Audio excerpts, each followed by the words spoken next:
Bismillahirrahmanirrahim. Assalamualaikum warahmatullahi wabarakatuh.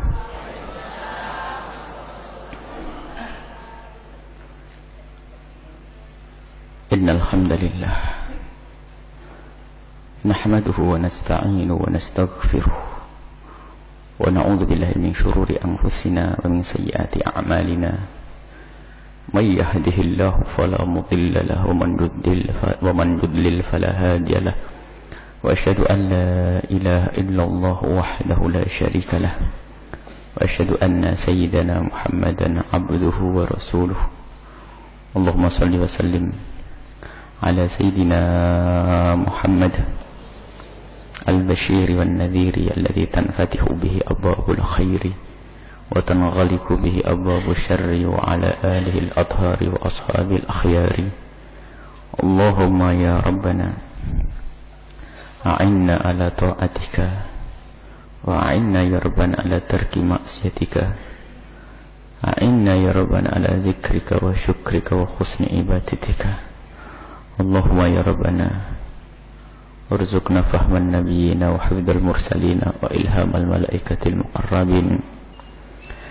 Allahumma ya rabbana habib ilayna al-Qur'an warzuqna fahmal Qur'an wa a'inna 'alal 'amal bil Qur'an wa khshurna yawmal qiyamati ma'a zumrati ahli al-Qur'an wa imamihim man kana khuluquhul Qur'an. Urzuqna ya rabbana taubata qabla al-maut wa syahadata 'inda al-maut wal jannata ba'da al-maut. Amma ba'du. Yang kami cintai, kami muliakan para orang tua kami, saudara-saudari, adik-adik, semoga senantiasa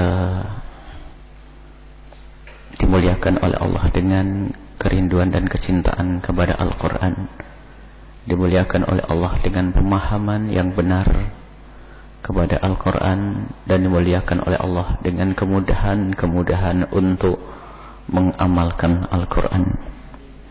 Kita sudah sampai kepada surat An-Nisa. Tadabbur kita, renungan kita sudah sampai kepada surat An-Nisa ayat 19 dan ayat ke-20. A'udzu billahi minasyaitonir rajim. Bismillahirrahmanirrahim. Ya ayyuhalladzina amanu la yahillakum an tarithun nisaa karha ولا تعضلوهن لتذهبوا ببعض ما آتيتموهن إلا أن يأتين بفاحشة مبينة وعاشروهن بالمعروف فإن كرهتموهن فعسى أن تكرهوا شيئا ويجعل الله فيه خيرا كثيرا وإن أردتم استبدال زوج مكان زوج وآتيتم إحداهن قنطارا فلا تأخذوا منه شيئا أتأخذونه بهتانا وإثما مبينا وكيف تأخذونه وقد أفضى بعضكم إلى بعض وأخذنا منكم ميثاقا غليظا.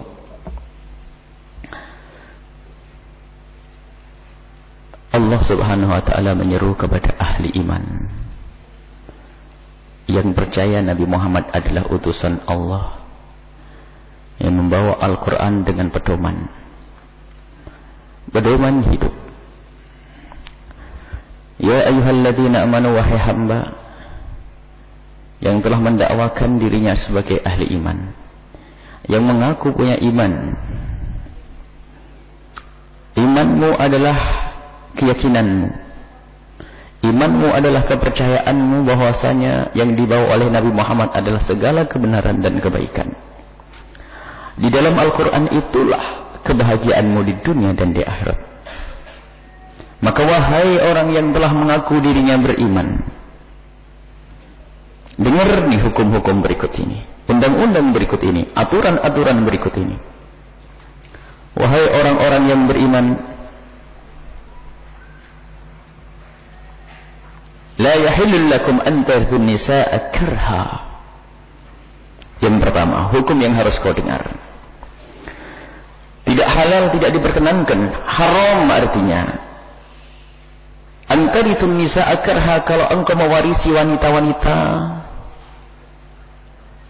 dengan paksa. Maka ini adalah kisah zaman jahiliyah dahulu, bahwa jika ada seorang meninggal dunia, maka istrinya itu disamakan dengan barang-barang yang lainnya, diwaris oleh ahli warisnya. Diwaris. Kalau misalnya ahli waris yang meninggal itu bisa mewarisinya dan langsung diambil sebagai istri atau diambil sebagai istrinya. Kalau mau akan dinikahkan dan diambil maharnya. Misalnya ada seorang bapak menikah lagi selain dari ibunya. Ada seorang anak punya bapak, bapaknya punya ibu, punya istri lagi, ibu tirinya. Bapaknya meninggal dunia, anak bisa mewarisi langsung. Itu zaman jahiliyah sebelum adanya Islam. Dan ini kisah berlalu sudah. Tapi inilah kisah disebutkan dalam Al-Quran. Dan di dalam Islam pun, di dalam Islam dikhawatirkan ada sisa-sisa jahiliyah yang memperlakukan wanita semacam itu. Sebab wanita di dalam Islam sangat dimuliakan, berbeda dengan wanita di agama-agama lain. Maka ini muqaddimah bagaimana menghargai wanita, memuliakan wanita. Dia punya hak. Seandainya seorang wanita telah ditinggal oleh seorang suami, maka dia punya hak. Suaminya meninggal dunia, maka dia punya hak untuk mencari hidupnya yang benar, termasuk menikah dan mengambil maharnya, memilih pasangan yang sesuai untuk keselamatan di dunia dan di akhiratnya. Bukan harus dipegang oleh ahli warisnya, kemudian diperlakukan seperti harta warisan yang lainnya. Kalau mau dinikahi, kalau tidak mau akan dinikahkan dengan maharnya dijual atau diambil dan dinikahkan dengan sesuka hati orang yang mewarisi. Tidak semacam itu. Tapi wanita punya kemuliaan. Kemudian wala ta'dhuluhunna. Yang kedua adalah wala ta'dhuluhunna lidadhhabu bi ba'di ma ataitumuhunna. Jangan kalian menghalangi mereka wanita yang telah ditinggal oleh suaminya untuk menikah. Abl adalah menghalangi seseorang untuk menikah, itu abl. Ada di dalam istilah fikih wali adl. Bapak yang mempunyai anak perempuan sudah ketemu dengan calon yang sekufu, akan tapi tidak mau menikahkannya sementara sang anak sudah butuh, maka orang tua disebut sebagai wali adl dan dia dosa. Menghalangi pernikahan putra putrinya adalah dosa.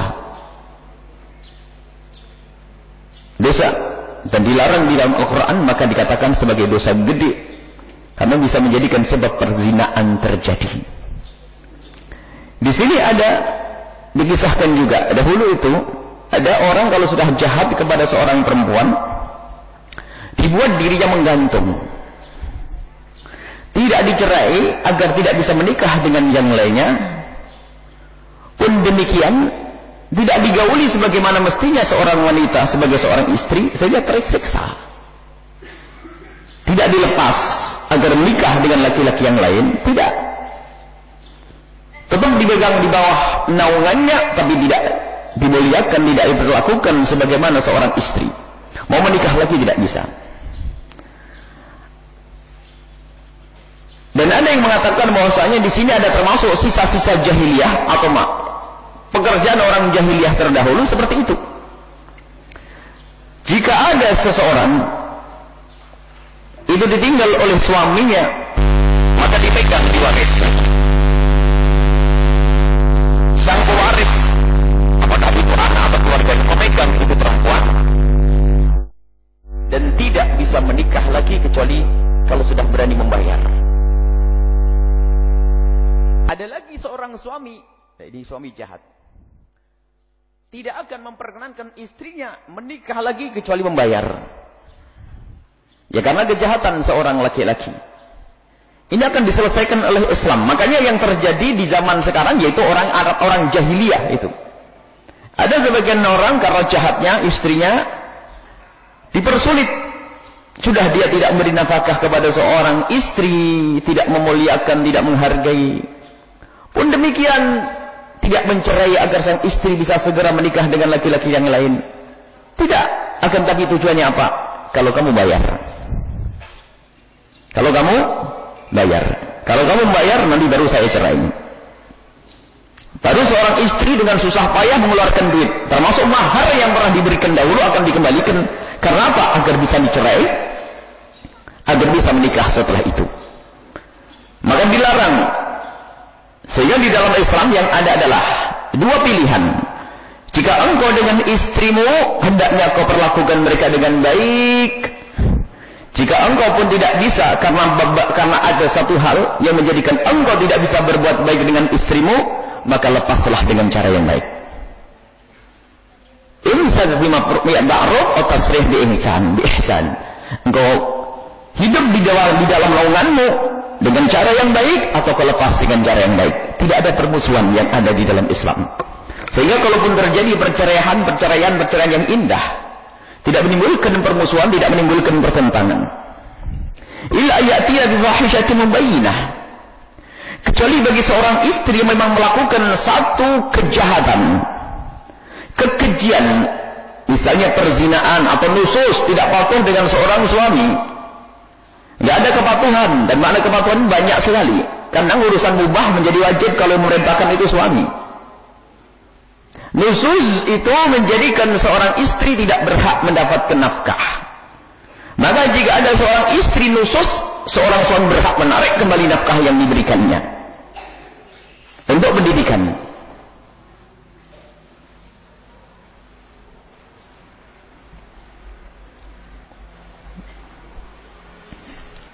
Untuk pendidikan. Jadi nafkah yang diberikannya karena nususnya seorang istri, nusus pelanggaran tidak patuhnya seorang istri, termasuk na'udzubillah berzinaan. Nusus bukan sekedar nusus ringan, nusus berat itu pengkhianatan, pelanggaran yang berat, pengkhianatan, menyakiti seorang suami, dan itu adalah satu kehinaan bagi seorang wanita tersebut. Nah, kalau wanita tersebut itu, maka boleh seandainya seseorang telah memberikan nafkah kepadanya karena nusus, nafkah tersebut boleh ditarik kembali. Dan jika belum diberikan, maka wanita yang nusus, yang tidak patuh, tidak berhak mendapatkan nafkah. Istri yang tidak patuh tidak berhak mendapatkan nafkah. Tidak dosa seorang suami yang tidak memberikan nafkah kepada istri yang tidak patuh. Ini untuk suami. Ada makna lain, ila ya'tina bi fahishatin mubayyinah ini, sebelum datangnya ayat yang menasakh. Dahulu jika ada seorang perempuan melakukan satu perzinaan, maka hendaknya ia tidak boleh keluar dari rumahnya sampai mati. Ini ada yang mengatakan ini maknanya adalah ada dihubungkan dengan ayat yang sebelumnya.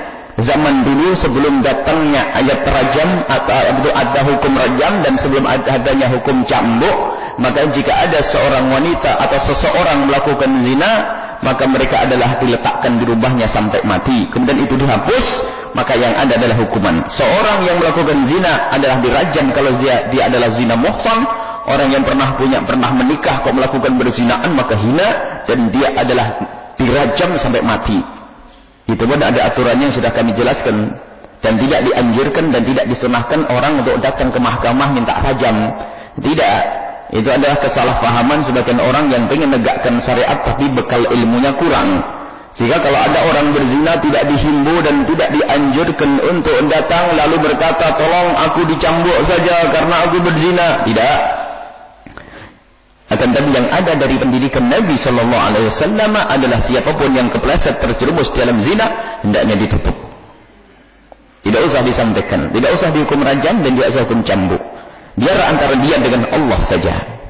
Tidak usah disampaikan kepada siapapun. Cukup, termasuk kepada mahkamah.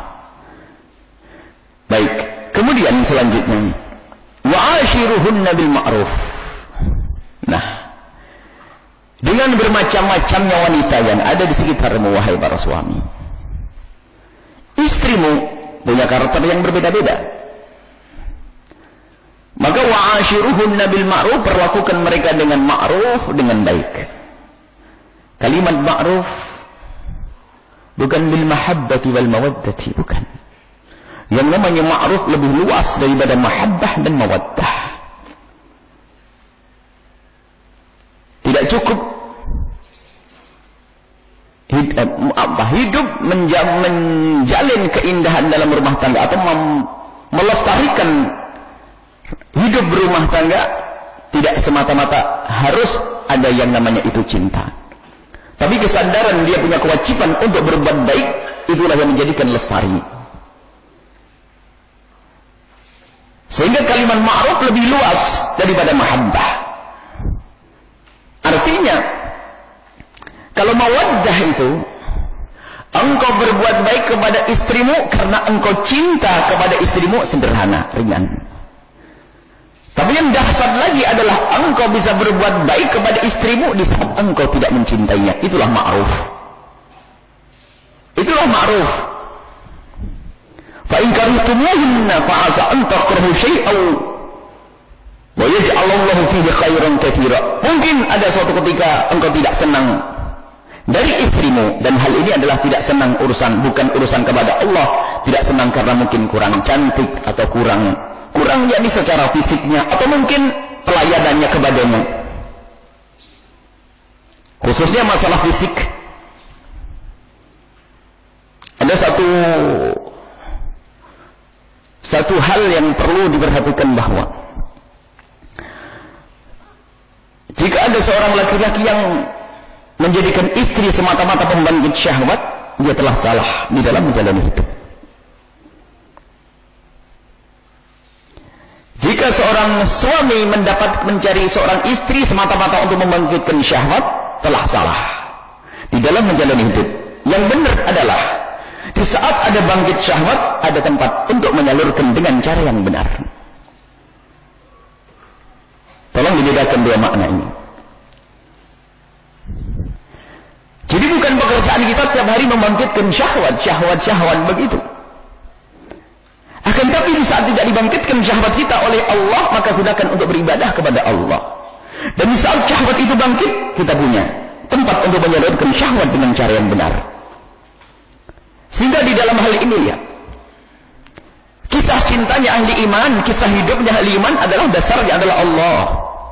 Selagi dia adalah istrinya yang bisa memenuhi kebutuhannya tanpa harus bijaksana, tidak harus mencari syahwat, membangkitkan syahwat.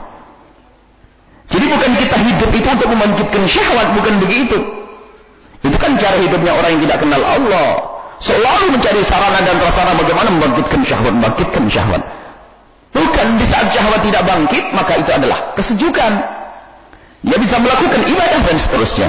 Akan tapi ketahuilah, bagaimana di saat syahwat itu bangkit, maka ada penyaluran yang benar. Dan di sini tidak ada hubungannya dengan cinta.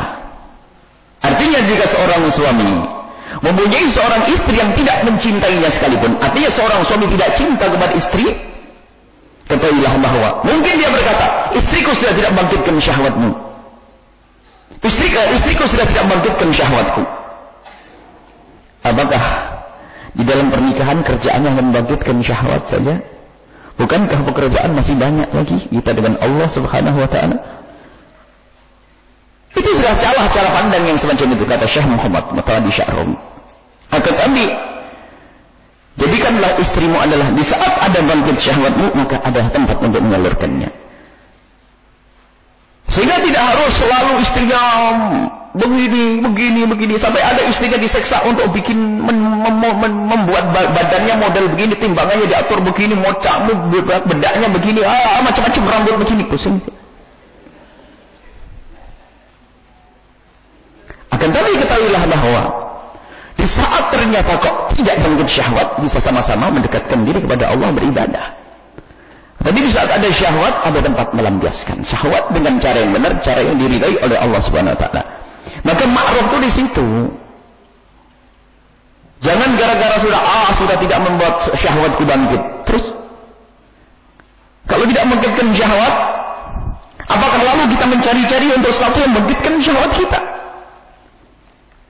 Sampai suatu ketika ada orang yang harus sibuk dengan nonton film kotor hanya membangkitkan syahwatnya. Nonton film kotor untuk membangkitkan syahwatnya.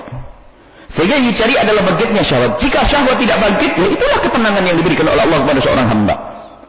Syahwat tidak bangkit, selesai. Artinya dia bisa mengerjakan yang lainnya. Maka jangan semata-mata kau pandang istrimu sebagai pembangkit syahwat. Akan tapi ketahuilah, pandanglah istrimu adalah sebagai orang yang membantumu dalam menyelesaikan syahwatmu. Beda. Yang bisa menyelesaikan kebutuhanmu untuk menyelesaikan syahwatmu. Dan setelah syahwat selesai urusanmu dengan Allah, dengan tugas dan seterusnya. Maka dari itu, fa in karihtumuhunna, maka jika engkau tidak suka dengan sebagian sifat dan perilakunya, atau mungkin karena bentuk wajahnya, atau secara bukan, ini adalah maksudnya bukan urusan kepada Allah. Dan karihtumuhunna, engkau benci datnya itu loh, yang karena mungkin tidak cantik, karena mungkin tidak istimewa lagi, itu loh. Atau karena akhlaknya dengan kamu tidak baik. Hunna, bukan tentang akidahnya, bukan. Kalau akidahnya boleh kita benci. Misalnya akidahnya sudah enggak benar, kita membenci akidahnya. Kepada Allah enggak mau salat, yang enggak kepada Allah tidak baik, perlu kita beri pendidikan yang demikian itu. Tapi urusan kepadamu, jika kurang senyum, kurang baik, kurang lembut, kurang indah. Suatu ketika ada orang datang kepada Sayyidina Umar ibn Khattab radhiyallahu anhu dan berkata, "Ya Khalifah Rasulullah, inni uridu an utalliqa imraati." Aku ingin mencerai istriku. Lalu Sayyidina Umar bertanya, "Kenapa engkau ingin mencerai istrimu?" Karena aku sudah tidak mencintainya. Lalu Sayyidina Umar berkata, "Atubnal buyutu bil hubbi." Apakah rumah itu harus dibangun dengan istilah cinta? Bukankah di sana ada namanya rahmah? Bukankah di sana ada namanya kasih sayang tanpa harus ada cinta? Ada kasih sayang. Siapa dia? Dia adalah hamba Allah, amatullah. Dia adalah hamba Allah yang perlu kita kasih sayangi. Terlepas dari makna kecintaan aku mencintainya. Justru kalau kita hanya mengandalkan cinta, ketahuilah di dalam perjalanan hidup itu selalu ada perubahan. Berarti kita itu cinta karena zatnya saja. Kalau orang melihat seorang wanita karena kecantikan fisiknya, ketahuilah umur 60 pun semuanya akan berubah. Jangan mengatakan perempuan saja yang payah, ternyata laki-lakinya juga ompong, sudah. Kan begitu, artinya sama-sama berkurang dalam diri kita. Sehingga yang tersisa adalah makna kasih sayang, dan ini yang harus kita tumbuh suburkan.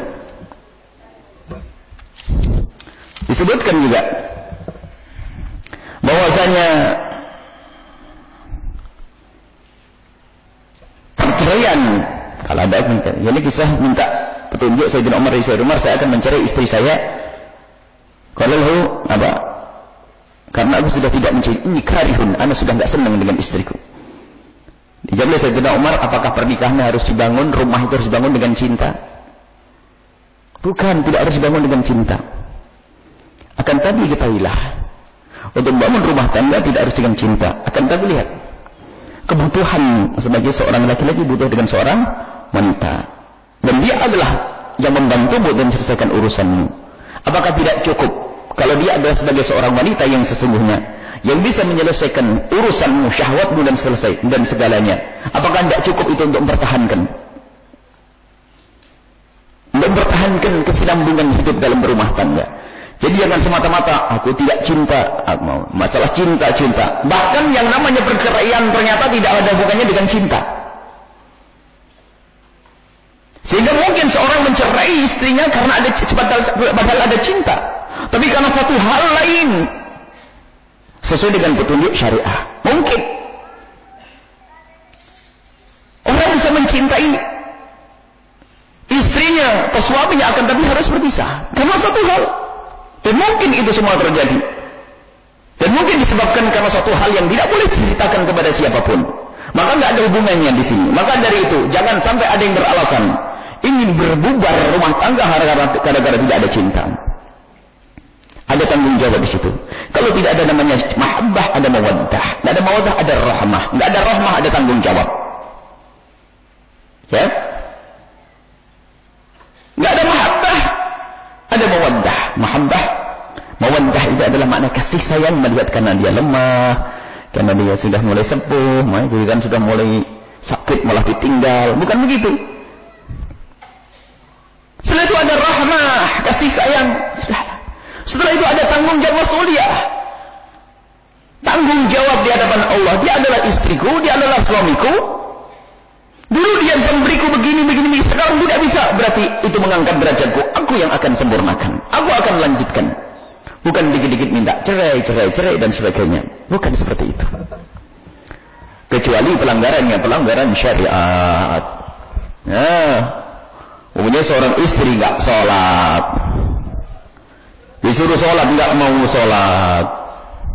Suruh puasa Ramadan nggak mau puasa Ramadan. Apalagi mabuk. Waduh, istri mabuk gimana? Aduh, pelanggaran syariatnya luar biasa. Kalau ini urusan dengan Allah, ya ini masalah lain. Itulah, biarpun engkau sangat mencintainya, maka hendaknya kau tinggalkan dia. Kenapa? Dia akan menjerumuskanmu. Begitu sebaliknya. Selain daripada urusan ini, urusan agama tadi, urusan sholat, urusan ibadah. Kalau mula-mula engkau tidak menyukainya, kalau engkau tidak senang dengan istrimu tersebut karena kurang cantik akhir-akhir ini, apakah kurang cantik lidahnya, atau kurang cantik pelayanannya, fa in karihtumuhunna, maka katalah saat itu mungkin kamu tidak suka. Fa asa an takrahu syai'an wa yaj'alallahu fihi khairan katsira. Ketahuilah Allah akan membuat satu yang lebih untukmu di sisi lain. Mungkin dengan gara-gara istrimu yang cerewet itulah nanti insya Allah anakmu jadi patuh benar padamu. Karena istrimu yang kurang pelayanan itulah mungkin menjadi sebab pembuka kebaikan untukmu. Sampai suatu ketika diceritakan ada seorang alim besar. Seorang alim besar dikisahkan bahwa dia itu mempunyai seorang istri yang begitu. Tidak patuh, tidak baik. Kemudian ada menegur, ya Syekh, istrimu semacam itu. Dia berprasangka baik, karena istriku semacam itulah aku diberi oleh Allah segala kebaikan. Ilmu aku diberi, kemudian ibadah aku masih ada dan seterusnya. Istriku begitu. Dan aku duga bahwasanya istriku itu yang menghapus dosa-dosaku. Dan aku tidak mau mencerai istriku, takut jika istriku aku cerai, hukuman akan diturunkan oleh Allah kepadaku, hukumannya sesungguhnya. Nasib benar itu istri. Sang suami mah enak. Jadi mempunyai suami yang istri yang tidak benar, untung suami itu. Karena menjadi sebab diampuni dosanya oleh Allah Subhanahu wa taala. Sehingga seorang alim besar itu mengatakan bahwasanya aku tidak berani mencerai istriku yang kurang ajar ini. Kenapa? Aku khawatir ini betul-betul dikirim oleh Allah untuk menghapus dosaku. Berarti dia baik untukku. Kalau aku cerai mungkin akan dihukum, ditimpakan musibah kepadaku. Dan aku tidak mau itu. Tetap diabadikan istri sebagai seorang istri. Enak di suami, tapi nggak enak di istri. Dia sengsara. Makanya jadilah suami ahli surga, istri ahli surga. Baik, ini adalah makna. Jadi dalam menjalin rumah tangga, ketahuilah ada tanggung jawab besar di hadapan Allah Subhanahu wa taala. Ada kewajiban-kewajiban. Tidak cukup di sini hanya urusan senang-senang saja. Kalau mohon maaf, kalau urusan senang-senang itu ada saat terbatas sekali. Dari 24 jam hanya berapa? Kemudian lihat, dan tidak setiap saat. Akan tapi lebih banyak adalah di dalam bersuami istri itu adalah untuk memperbanyak bekal nanti di akhirat. Bekal di akhirat. Kalau Nabi SAW mengajarkan bagaimana beliau adalah selalu lembut kepada istri. Jangan biasa kalau pulang tanpa abus. Abus itu apa?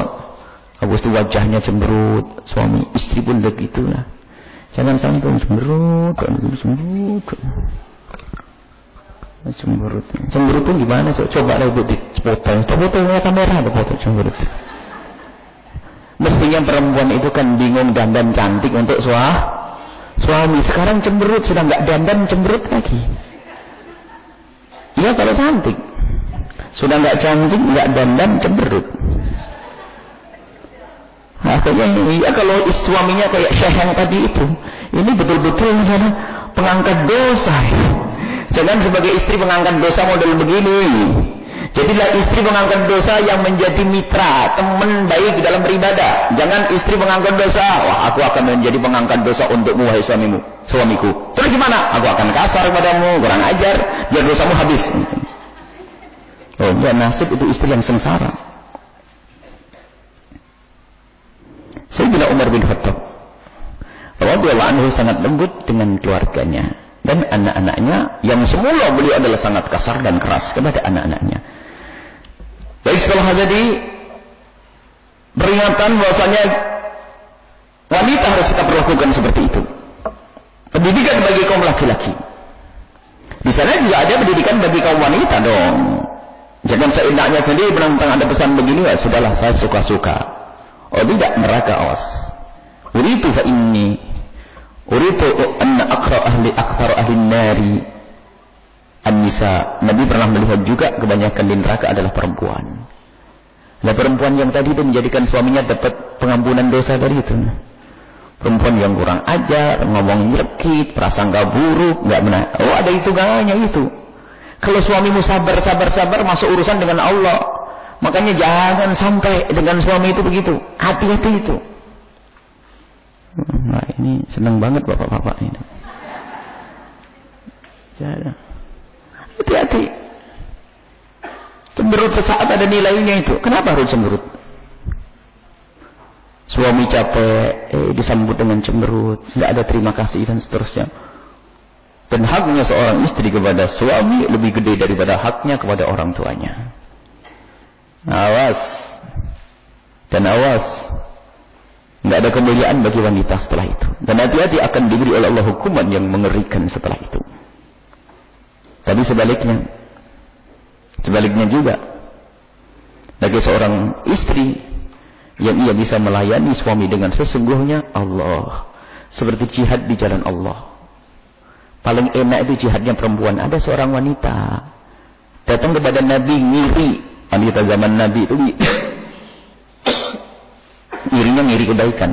Ya Rasulullah, kerap sekali engkau berucap tentang keutamaan berjihad perang di jalan Allah. Pergilah kaum laki-laki berperang dan meninggallah mereka banyak ribuan dari umatmu meninggal di medan laga. Tapi kenapa hanya kaum laki-laki saja? Mana kemuliaan untuk kami sebagai seorang wanita? Kami juga ingin berperang, kami ingin berjihad. Coba semangat, pengen megang pedang, naik kuda perang di jalan Allah. Subhanallah, jawaban Nabi lebih indah dari yang juga diduga oleh seorang perempuan itu. Jihadmu adalah di rumahmu, Allah. Melayani suamimu seperti jihad di jalan Allah. Ya Allah, enak bener bu. Nggak usah pakai pedang. Kemesraan, keindahan, pahalanya jihad di jalan Allah. Makanya nasib bener kalau ada istri suka cemberut sama suami, itu nasib bener tuh orang. Nasib. Kasihan bener tuh. Ada pintu jihad luar biasa. Cukup dengan senyum melayani itu kayak perang. Orang pada zaman dahulu tuh rindu untuk perang di jalan Allah. Kalau ada suruhan perang itu sampai suatu ketika ada seorang suami pengantin baru. Gara-gara mendengar Rasulullah butuh pasukan perang, keluar dia. Dan waktu itu lagi menggauli istrinya dan belum sempat mandi besar, mati di medan laga. Allahu Akbar, dimandikan oleh malaikat. Allah. Jadi gak peduli, ini panggilan Rasul sallallahu alaihi wasallam. Repot perangnya kaum laki-laki, lihat. Ibadahnya kaum laki-laki cari nafkah keluar. Seorang istri ngapain? Pagi-pagi bangun lebih dulu, nyiapin minum, ini indah semuanya. Mesra, dandan yang cantik, lembut, enggak usah marah-marah. Enak semuanya. Ini adalah perangnya seorang wanita ini. Jangan cari neraka di balik rumah tangga itu. Baik. Indah semuanya seperti itu. Tapi pendidikan bagi kaum laki-laki, awas, jangan kau perlakukan istrimu begini. Sabar, kalau satu sih. Ya. Sabar dan syukur. Ada orang sabar dan syukur. Ada Pak sabar dan istrinya syukur. Semuanya ahli surga. Ada cerita ini. Ada seorang perempuan cantik, tik. Laki-lakinya adalah jelek, lek. Cuman semuanya ahli surga, Bu. Kenapa? Suaminya syukur terus, istrinya sabar terus. Selamat semuanya dari ahli surga. Semuanya. Tapi ingat tadi kaidahnya, kecantikan jangan jadikan standar dalam menjalani hidup. Sebab kecantikan itu adalah ternyata sesaat bisa hilang di saat hati tertutup. Orang cantik biasa saja dimarahi oleh seorang suami. Karena kecantikan sudah hilang karena ada amarah di dalam hati. Lihat, sudah enggak peduli. Kadang ada orang cantik dibukul atau tidak? Ada seorang cantik dibukul oleh seorang suami. Sehingga yang namanya kecantikan bukan ukuran sebetulnya di situ. Karena kecantikannya sudah ketutup. Maka di dalam kisah mencintai itu ketahuilah, jika seorang laki-laki dan perempuan dalam menikah, seorang laki-laki menikahi seorang perempuan, karena kecantikannya saja sebetulnya dia tidak beda dengan binatang, hanya membutuhkan pemuasan syahwat jasad saja. Jika seorang laki-laki menikahi seorang perempuan yang pandai mengatur rumah tangga, jadi duit dan terusnya, itu sama mempunyai seorang pegawai di dalam rumahnya. Akan tapi jalinan hubungan suami istri hendaknya meningkat ke tingkat yang ketiga adalah bertemunya roh hati yang sama-sama mencintai Allah terlebih dahulu. Maka kalau ini mencintai Allah pasti bertemu dalam cinta karena Allah. Dalam cinta karena Allah. Itulah kemuliaan di dunia dan kemuliaan nanti di akhirat. Wa in aradtum istibdala zawjin makana zawjin wa ataytum ihdahunna qintaran fala ta'khudhu minhu syai'a. Nah, kalau seandainya ada seorang suami yang sudah tidak nyaman dengan istrinya karena pelanggaran-pelanggaran dan seterusnya, jangan sampai perlakukan dengan zalim. Jangan berbuat zalim kepada istri sehingga istri digantung. Bukan digantung begini, maksudnya gantung, tidak dianggap sebagai istri, dikasih nafkah, tidak. Dengan harapan tadi ada suami jahat begitu, kalau kau membayar begini baru aku cerai. Kalau tidak, kau tidak akan bisa menikah sampai kapanpun. Na'udzubillah. Dan ini ada orang ngadu kepada kami mengatakan bahasanya suami saya tidak mau mencerai sampai kapanpun. Memberi nafkah tidak, ini adalah laki-laki jahat. Wahai para suami, jika engkau memang sudah tidak bisa bertemu dengan istrimu dalam kebaikan, ketahuilah, tasrih bi ihsan, lepaslah dengan cara yang baik. Ada namanya mut'ah.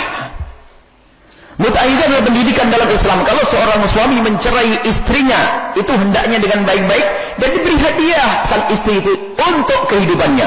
Mungkin satu rumah barangkali dia akan bisa menikah lagi dengan suami yang bisa memuliakannya. Dia sudah punya persiapan. Mut'ah itu sampai bermacam-macam. Mut'ah itu ada hadiah. Kalau orang kaya cukup memberikan mut'ah kepada istrinya yang cukup seandainya dia menikah lagi.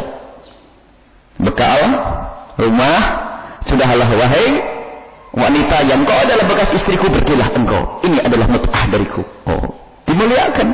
Sehingga tidak ada peperangan selaku wah keren. Bahkan sampai suami meres istri. Naudzubillah. Karena memang asal pernikahannya tidak baik, maka perceraiannya pun tidak baik. Baik, pernikahan mulia hendaknya begitu. Kalaupun bercerai dengan kemuliaan dengan cara yang mulia. Kalau ada seorang suami aradtum istibdala zawjin makana zawj, kalau engkau sudah tidak suka dengan istrimu, kemudian engkau ingin menikah dengan yang lainnya, jangan satu itu kau telantarkan. Kadang ini kecenderungan dengan wanita lain, kemudian dia menikah, istri yang pertamanya misalnya ditelantarkan. Naudzubillah. Itu adalah cara yang tidak dibenarkan oleh Islam. Jadi itu zalim dan hukumnya haram. Bahkan mungkin kalau seandainya istri pertama, istri yang satunya tadi didolimi, kemudian dia ingin berpisah pun, ternyata sang suami masih mempersusah. Karena apa? Mengharap. Kembalikan duit kepadaku. Kau bayari baru aku cerai. Waduh, sudah disakiti dan dijahati. Itulah bukan laki-laki ahli iman. Kalau ahli iman bakal dengar ini semuanya. Wa ataitum ihdahunna qintara fala ta'khudhu minhu syai'a. Apa yang pernah kau berikan kepada istrimu dari mahar, sebanyak apapun di saat kau berpisah dengannya, hendaknya jangan kau tuntut untuk mengembalikan sedikit pun dari mahar itu. Bahkan kalau perlu kau tambah, namanya mut'ah. Mut'ah itu adalah hadiah untuk menghibur hatinya. Seorang istri yang kau tinggalkan, hendaknya kau hibur dia. Mut'ah. Ata'khudunahu buhtana wa itsman mubina. Jadi kalau ada orang mengambil sesuatu yang telah diberikan itu, dia adalah dianggap sebagai pengkhianat, sebagai pelaku dosa, karena sudah diberikan. Dan ayat selanjutnya, wa kaifa ta'khudunahu wa qad afdha ba'dukum ila ba'di wa akhadna minkum mitsaqan ghalidha. Di saat kau menikah, mitsaqan ghalidhan, perjanjian yang agung di hadapan Allah, kemudian setelah nikah engkau sama-sama menikmati pernikahan itu. Lalu kau mau merugikan yang lainnya. Bukankah waktu itu kau sudah punya anak, mungkin saling mesra dan seterusnya, ternyata hanya gara permasalahan, ternyata ribut urusan harta ini, sehingga ingin mengambil dari haknya sang istri. Baik, kesimpulannya adalah hiduplah dengan indah dalam berumah tangga. Jika ternyata dalam perjalanan hidup kau ada perceraian, bukan atas dasar permusuhan, bukan atas dasar permusuhan, tetapi pernikahan yang perceraian yang syar'i, yang diperkenankan menurut syariat Nabi Sallallahu Alaihi Wasallam dengan cara yang baik, tidak ada permusuhan setelah itu. Itu perceraian. Kemudian selebihnya adalah hubungan tetap baik, sebab ini adalah hubungan umat Nabi Sallallahu Alaihi Wasallam. Jadi tidak bisa contohnya hidup baik-baik saja, tidak, karena ada suatu ketika ada perceraian. Dan kisah Sayyidah Zainab pun bercerai dengan Sayyidina Zaid bin Harithah. Kisah perceraian, tapi perceraian yang baik itu bagaimana? Jadi pada zaman Nabi ada kisah perceraian, akan tapi kisah perceraian dicontohkan imsak bil ma'ruf tasrih bi ihsan. Sekarang waktu kumpul ribut, cerai ribut, setelah cerai ribut, di neraka ributnya nanti. Ini nasib. Akan tapi dalam pernikahan indah, kalau terjadi perpisahan, tentu karena diperkenankan oleh syariat. Setelah syariat tidak memperkenankan, jangan kau lakukan perceraian itu, karena itu bentuk kezaliman. Maka setelah itu, setelah terjadi perceraian, hubungan tetap baik, karena di situ mungkin ada anak, supaya tidak masuk dalam bencana di atas bencana. Jangan sampai sudah jatuh ketimpa tangga. Na'udzubillah. Seorang perempuan kadang-kadang begitu, sudah dicerai, tidak disiksa segala macam dan sebagainya. Itu adalah satu kezaliman di atas kezaliman yang merupakan dosa yang amat besar. Baik, ini saja yang bisa kami hadirkan. Semoga Allah Subhanahu wa taala menjaga rumah tangga kita semuanya. Rumah tangganya ahli surga. Bahagia di dunia, bahagia di akhirat. Semuanya ahli surga. Dan semoga Allah memuliakan kita di dunia, memuliakan kita di akhirat. Wallahu a'lam bissawab. Baik, terima kasih kami haturkan kepada guru kita semua Buya Yahya atas pemaparannya pada pagi hari ini. Mudah-mudahan apa yang telah beliau sampaikan bermanfaat bagi kita semua. Dan selanjutnya langsung saja kita memasuki sesi tanya jawab. Persilakan bagi para hadirin yang bertanya secara langsung, satu pertanyaan dari bapak-bapak dan satu penanya dari ibu-ibu, dipersilakan. Assalamualaikum warahmatullahi wabarakatuh. Assalamualaikum warahmatullahi wabarakatuh. Buya yang saya hormati dan semoga selalu dirahmati Allah. Dimohon berdiri, Mas. Buya, saya ingin bertanya hukum aurat perempuan. Rambut kan termasuk aurat perempuan. Bagaimana kalau perempuan itu memotong rambutnya, apakah masih menjadi bagian dari aurat? Dan mewarnai? Enggak, potongan rambut wanita. Dan gimana juga dengan rambut yang rontok? Demikian Buya, mohon penjelasannya. Assalamualaikum warahmatullahi wabarakatuh. Assalamualaikum.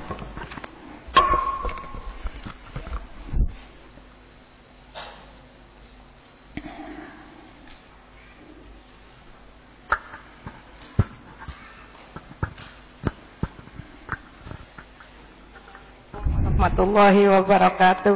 Assalamualaikum. Allahumma shalli ala sayyidina Muhammad. Buya, saya mau tanya. Saya misalnya mau perjalanan jauh naik kereta, berangkat habis sholat maghrib, nanti sholat yang seterusnya gimana Buya? Ya misalnya sholat isya, misalnya sampai datang sesudah subuh gitu, sholat subuhnya sama isya tuh gimana? Saya mohon penjelasannya. Assalamualaikum warahmatullahi wabarakatuh. Assalamualaikum warahmatullahi wabarakatuh. Waalaikumsalam warahmatullahi wabarakatuh. Terima kasih atas pertanyaannya. Selanjutnya langsung saja pada guru kita semua, Bu Yahya, dipersilakan untuk menjawabnya.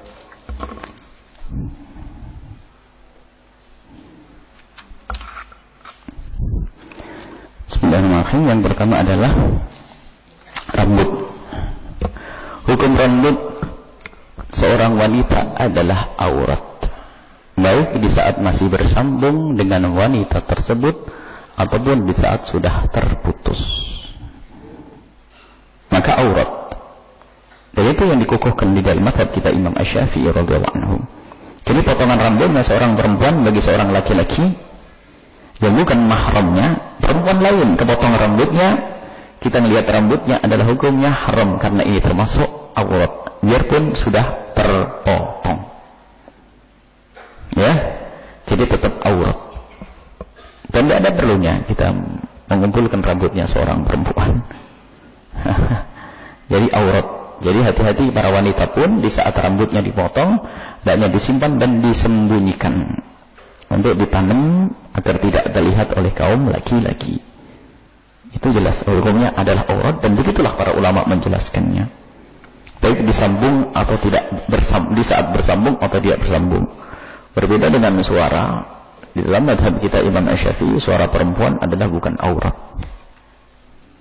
Kecuali suara yang mendayu-dayu itu menjadi haram bukan karena itu adalah aurat. Fala tahdhu'na bil qawli fayatma'al ladzi fi qalbihi maradun.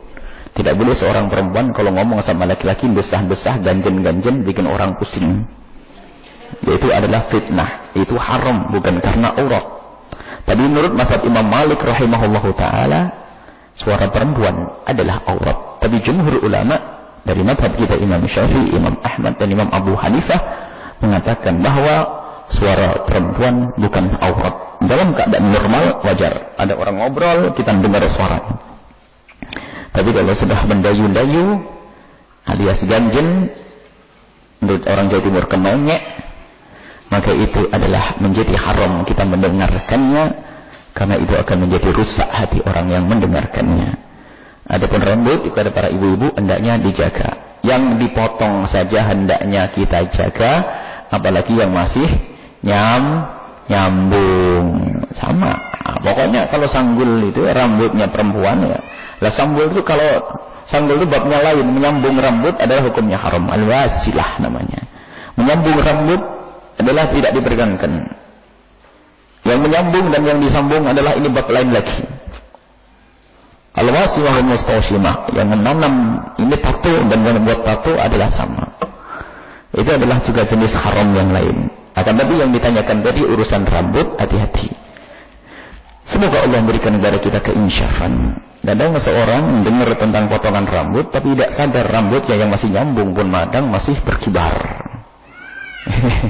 Ini harus paham. Jadi rambut adalah aurat. Jangan tertipu dengan sebagian orang yang mengatakan rambut adalah bukan aurat. Memang ini ada fitnah-fitnah semacam itu. Dan jangan peduli dengan anaknya siapapun. Semoga Allah menjaga anak-anak kami dan anak-anak semua para guru-guru mulia. Kalau ternyata ada anaknya ustadz kok tidak pakai kerudung, itu bukan berarti anak ustadz itu menjadi hujah. Itu kesalahan, nggak ada hubungannya. Jangankan kok anak ustadz, pekerjaan seorang ustadz pun tidak boleh jadi hujah. Ada ustazah yang katanya alim dan sebagainya, kok tiba-tiba tidak pakai kerudung, bukan berarti hujah. Hujah itu adalah dengan yang datang dari Allah, Rasulullah, kemudian kesepakatan para ulama dengan mengkias-kiaskan masalah dengan masalah yang lainnya. Tapi kalau hanya sekedar seseorang itu bukan hujjah. Perilaku seseorang bukan hujjah. Ini yang menjadi masalah, kadang-kadang kita itu melakukan satu pekerjaan hanya ikut-ikutan. Oh, anaknya ustadz saja begitu. Dipikir kalau sudah anaknya ustadz melakukan yang demikian lalu menjadi halal. Oh tidak, nggak ada hubungannya. Bahkan sebaliknya, jika anaknya seorang ustadz melakukan satu dosa, itu hukumannya 2 kali. Ustadznya hukumannya berlipat. Kalau ada seorang ustadz melakukan satu kesalahan, berlipat hukumannya. Anaknya ustadz, paling dekatnya dengan ilmu ternyata melanggar 2 kali lipat. Nggak ada pembebasan syariat kepada umat Nabi Muhammad. Boleh bebas syariat ada. Orang bebas syariat, bebas melakukan apa saja boleh, akan tapi dengan satu syarat. Kalau sudah menjadi gila, silahkan menjadi gila. Boleh nanti nggak pakai baju, pakai rok pendek, jalan-jalan, bolehlah. Bu-ibu tapi jadi gila dulu, nggak dosa itu. Tapi kalau selagi masih waras,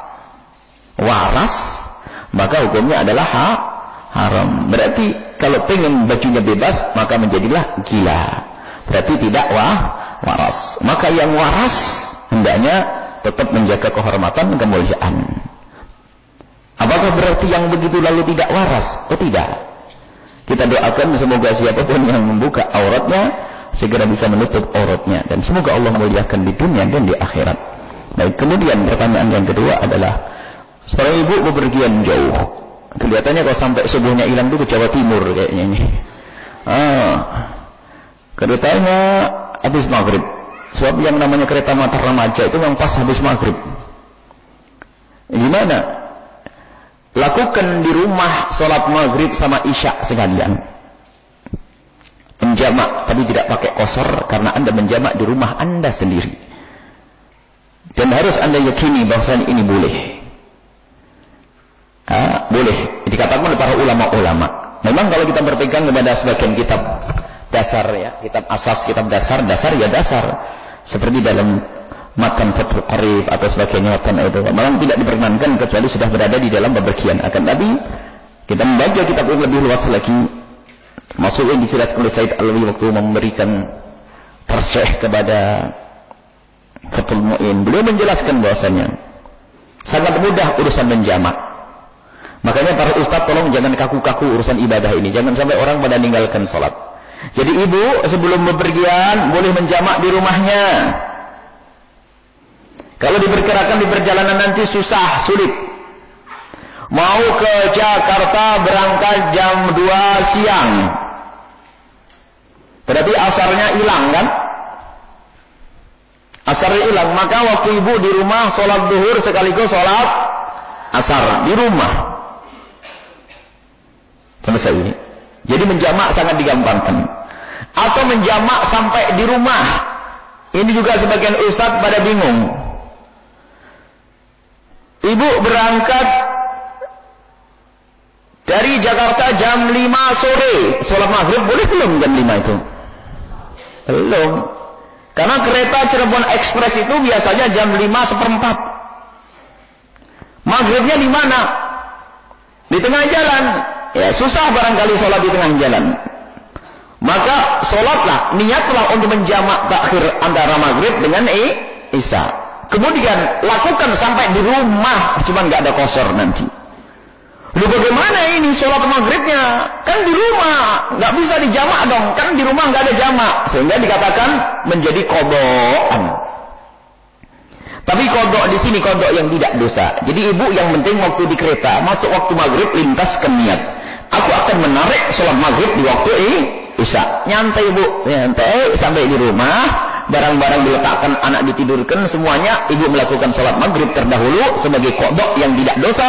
Kemudian setelah itu melakukan sholat isya, tapi tidak boleh menjadi 2 karena sudah di rumah. Berbeda kalau keretanya berhenti di tengah jalan lalu sholat boleh qasar. Baik, itu yang masih bisa dijamak, diajukan, diindurkan. Tapi ini subuhnya ini bagaimana nih? Kan ibu ini subuhnya. Ini banyak santri itu sholatnya hilang itu. Apalagi orang awam, santri Jawa Timur yang mondok di Jawa Barat, atau santri Jawa Barat yang mondok di Jawa Timur. Biasanya subuh itu hilang, nanti aja sholatnya di pondok. Innalillah. Bagaimana sholat bisa ditinggalkan itu? Ilmu dari mana itu?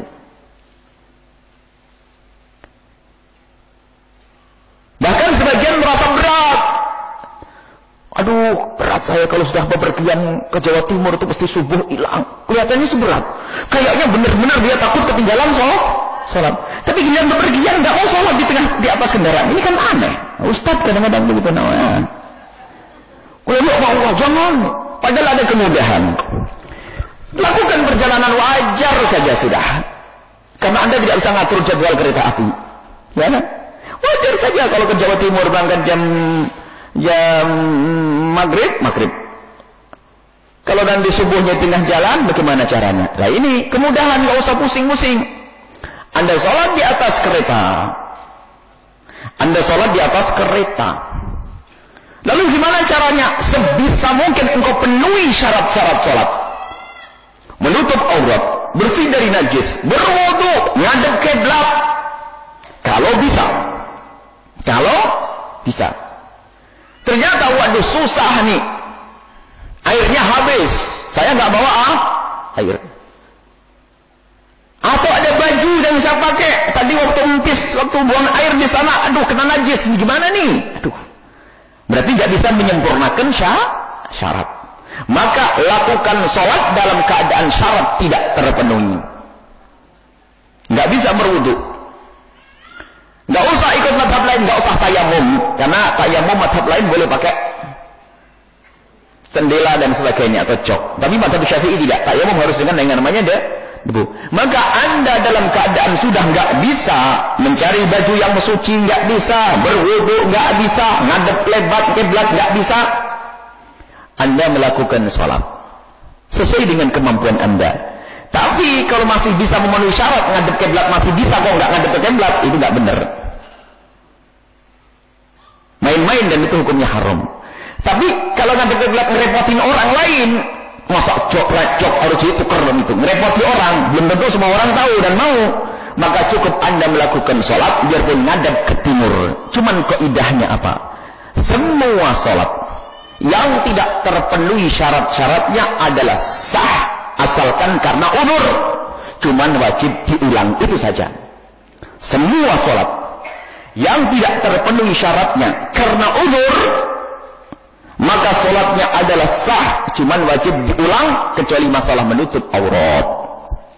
Jadi kita melakukan sholat di atas kereta, gak dosa dan dapat pahala utuh, maka jangan usah pusing. Jam kereta sudah nyampe saja, sudah. Jam kalau dimudahkan jam begini.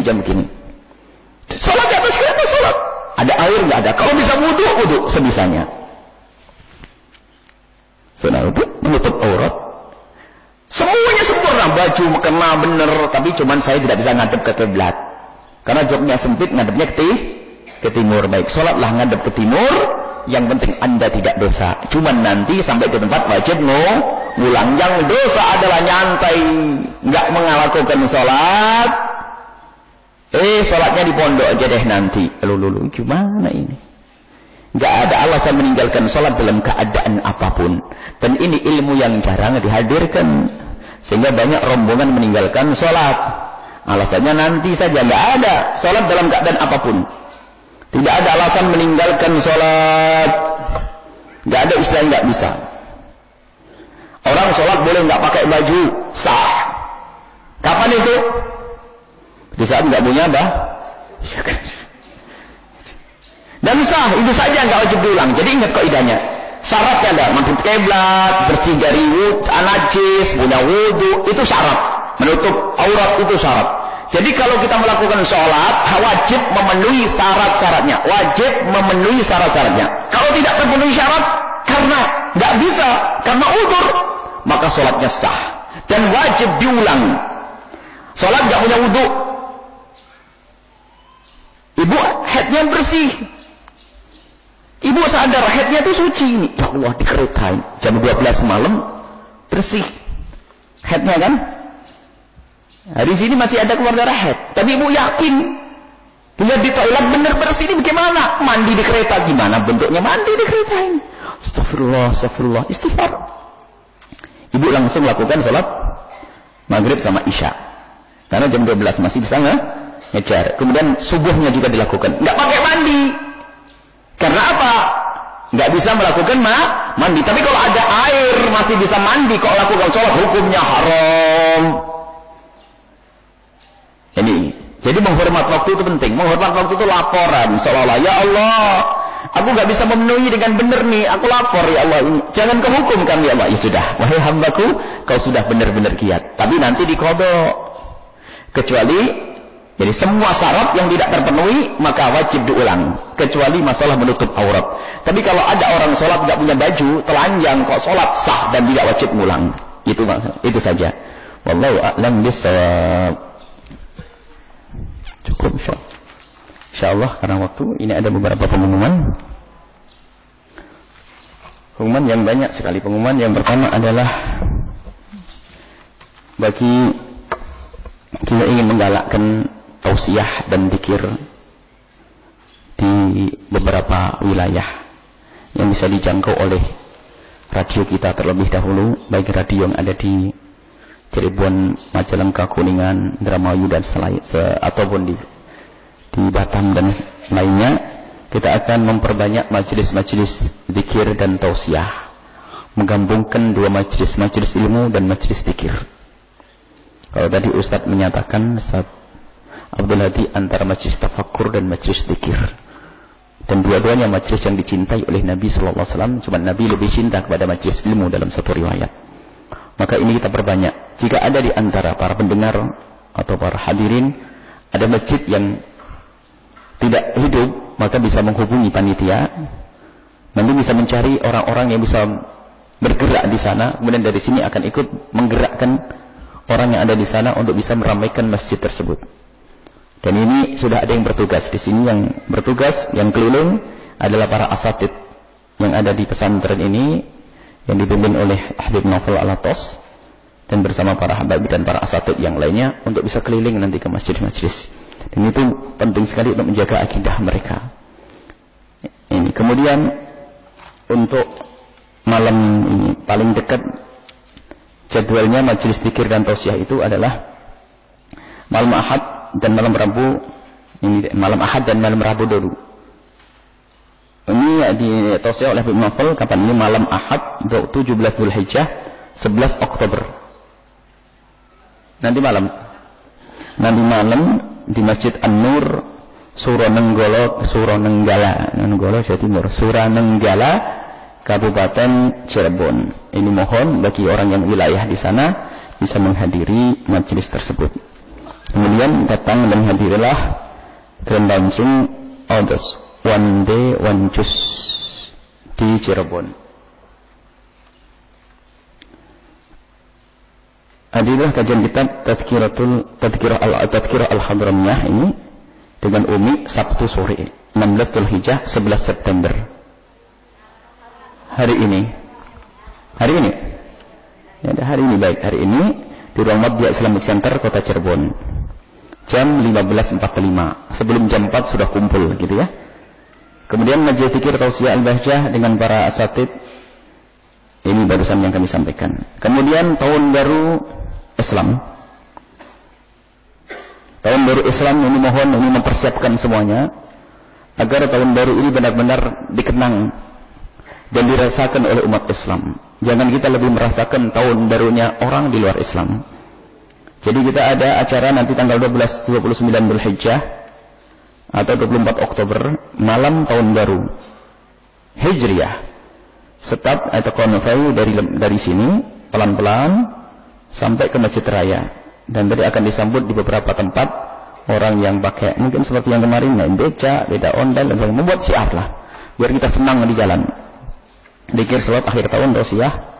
Kemudian ada pengukuhan Persatuan Pemuda Pecinta Ahli Sunnah wal Jamaah di Masjid Raya At-Taqwa. Insyaallah tanggal 29 sore. Sebab kalau tahun barunya orang Islam itu menjelang maghrib. Jangan nunggu jam 00.00, bukan itu. Ya, jadi maghrib. Kemudian ada pengumuman yang lain lagi. Ada pusat informasi. Jadi mohon kepada siapapun yang ingin berjuang dengan hartanya di lembaga pengembangan dakwah al-bahjah bisa langsung kepada kotak amal yang sudah disiapkan. Jika mungkin jumlahnya besar tidak bisa dimasukkan, maka bisa menghubungi dengan tim yang sudah dihadirkan supaya lebih aman. Insyaallah pada amanat-amanat semuanya. Cuma kan kita ingin bahasanya timnya dari mana? Ada di depan. Sekarang sudah pergi ke sana sebelum bubar. Tidak boleh di sini. Baik, di sana ada tim yang siap menerima bantuan-bantuan supaya tertulis rapi ya. Selama ini mungkin ada lewat ini, lewat itu, lewat ini, lewat itu, dan sampai alhamdulillah cuman kita pengen lebih rapi lagi, yaitu ada tim yang ada di sana. Dan timnya tidak ganggu, tidak menghalangi di tengah jalan insyaallah. Jadi kalau bapak-bapak enggak noleh pun juga enggak apa-apa. Ya, jadi enggak noleh enggak akan mengganggu ya. Dan di ini tidak ada kotak amal yang berjalan mengganggu, enggak ada. Kotak amal pun diam mulai tahun dulu ya di situ. Yang mau, yang enggak ya. Baik, langsung saja dimasukkan kotak, biarpun itu nanti yang mencatat adalah malaikat sendiri. Informasi ini ada rekeningnya, ya, nomor rekeningnya ada dituliskan. Rekeningnya ada kok. DSM nomor 7200420009.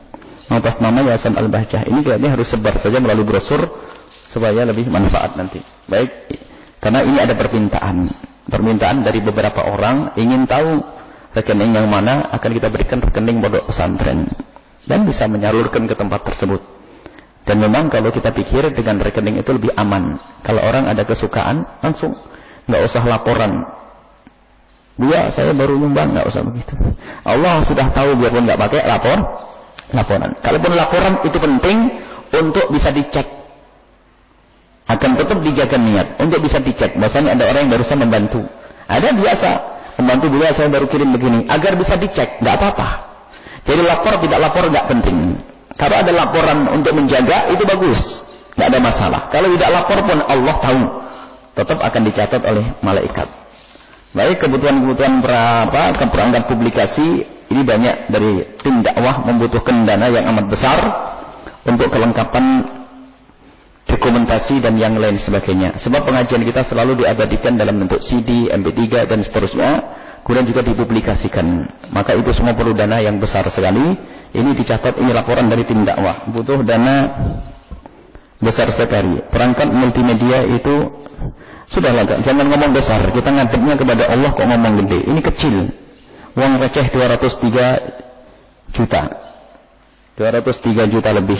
Ini adalah untuk perangkat multimedia yang layak nanti ke depan untuk bisa disebarkan dakwah kita ke berbagai penjuru negeri ini. Kemudian ada lagi perangkat khusus untuk tim pustaka, untuk harddisk, untuk macam-macam lah.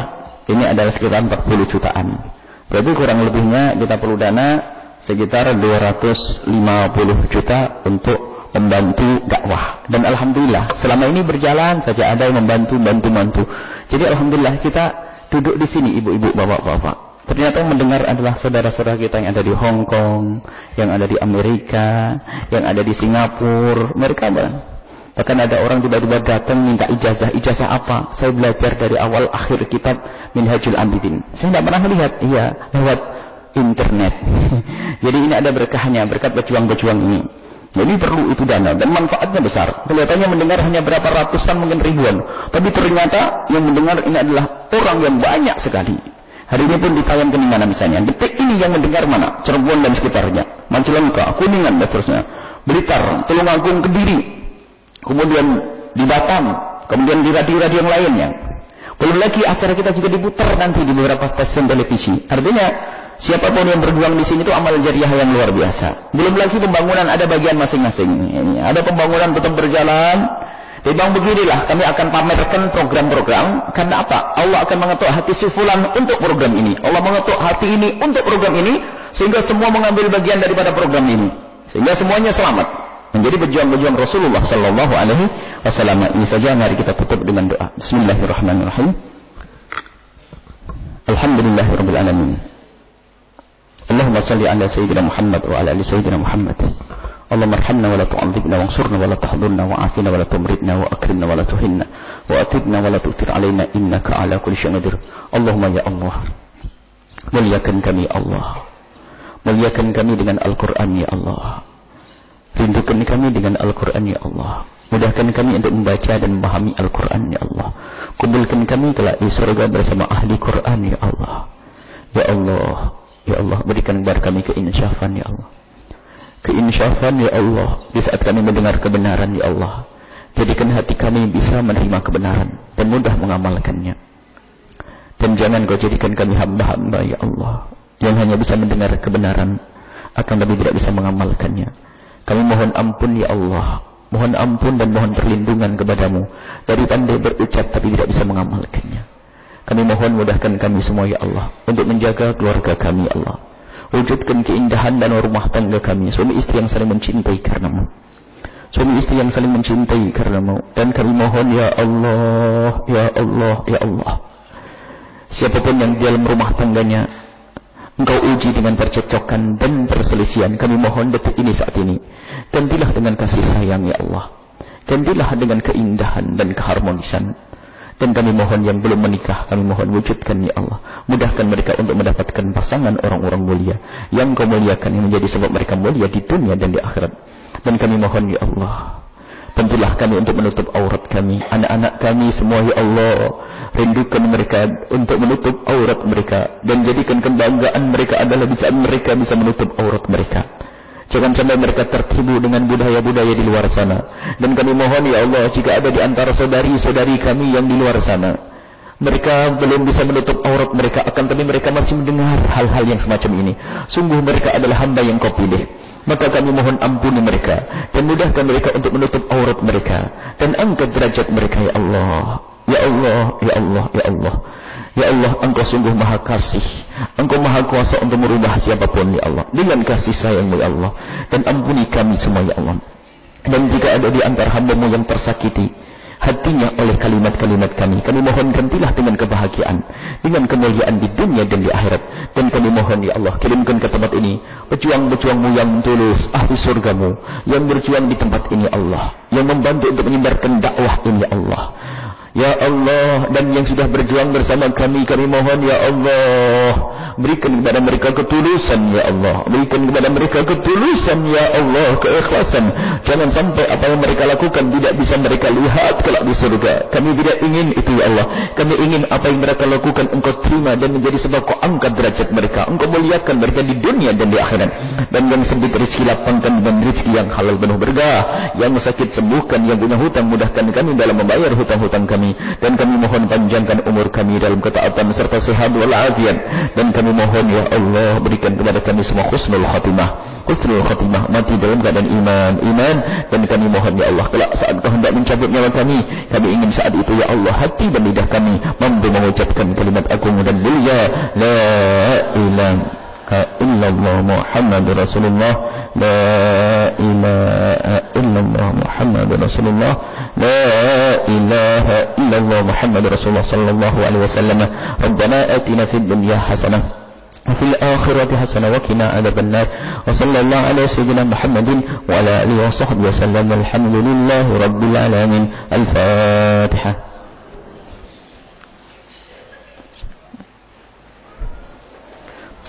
Terima kasih, mohon maafkan, mohon doa selalu. Assalamualaikum warahmatullahi wabarakatuh.